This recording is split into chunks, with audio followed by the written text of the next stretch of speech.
খেয়ে না খেয়ে দিন প্রচারের কাজে নিজেকে দিয়েছ বিলিয়ে, তায়েফের কাফিরেরা চিনল না সে আলো, দুষ্ট ছেলেদের পিছু দিল লেলিয়ে, পাথরের আঘাতে ক্ষত বিক্ষত হয়ে সারা শরীর থেকে রক্ত ঝরে।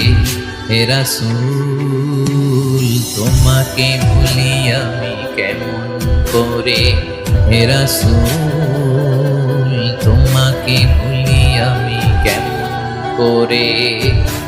হাজার ব্যথা বেদনার পরে ফিরে আসনি তুমি আপন ঘরে, দিনের আলো তুমি ছড়িয়ে দিতে চলে গেলে মদিনায় মক্কা ছেড়ে। হে রাসূল তোমাকে ভুলি আমি কেমন করে, হে রাসূল তোমাকে ভুলি আমি কেমন করে।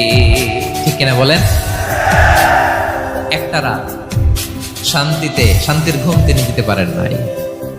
প্রিয় ভাইরা, তাহলে আমরা কি বুঝলাম? বিশ্বনবীর জীবনে পরীক্ষা ছিল কি ছিল না? আমাদের উপায় আছে? আমরা বাঁচতে পারবো এই বিপদ আপদ পরীক্ষা ঝঞ্ঝাল থেকে? বাঁচতে চাইলেও বাঁচতে পারবো?